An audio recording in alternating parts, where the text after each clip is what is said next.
अस्सलामु अलैकुम सामीन। 15 ज़िलहिज्जा और 12 जून है। आज की खबरों की शुरुआत इमाम दुआ कतर मौलाना नूर मोहम्मद मज़ाहिरी की तिलावत कलाम पाक से की जा रही है। इन्न फी खल्क़िस समावाति वल अर्दि वख्तिलाफिल लैलि वन नहारि वल फुल्कि allati तजरी फिल बहरि बिमा यनफ़उन नास वमा अंज़लल्लाहु मिनस समाइ मिन माइन फअहया बिहिल अर्द बअद मौतिहा वबस्स फीहा मिन कुल्लि وتصريف الرياح والسحاب المسخر بين السماء والأرض لآيات لقوم يعقلون ومن الناس من يتخذ من دون الله أندادا يحبونهم كحب الله والذين آمنوا أشد حبا لله ولو يرى الذين ظلموا إذ يرون العذاب أن القوة لله جميعا وأن الله شديد العذاب إذ تبرأ الذين اتبعوا من الذين اتبعوا ورأوا العذاب وتقطعت بهم الأسباب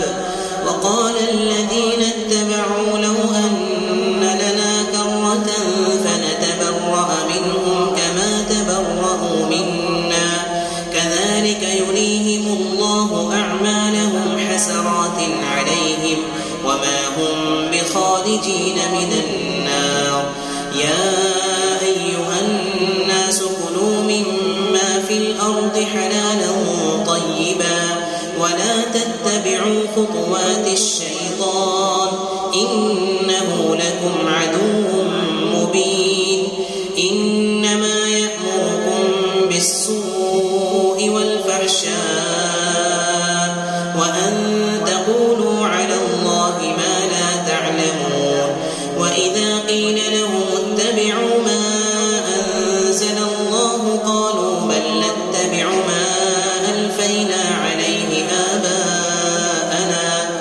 أولو كان آباؤهم لا يعقلون شيئا ولا يهتدون ومثل الذين كفروا كمثل الذي ينعق بما لا يسمع إلا دعاء ونداء صم بكم عمي فهم لا يعقلون يا أيها الذين آمنوا كلوا من طيبات ما رزقناكم واشكروا لله إن كنتم إياه تعبدون إنما حرم عليكم الميتة والدم ولحم الخنزير وما أهل به لغير الله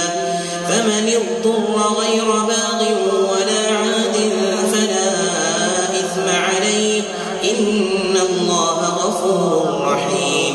إن الذين يكتمون ما أنزل الله من الكتاب ويشترون به ثمنا قليلا أولئك ما يأكلون في بطونهم إلا النار ولا يكلمهم الله يوم القيامة ولا يزكيهم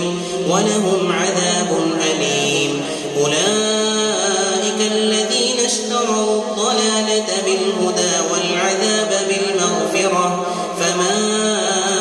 أصبرهم على النار ذلك بأن الله نزل الكتاب بالحق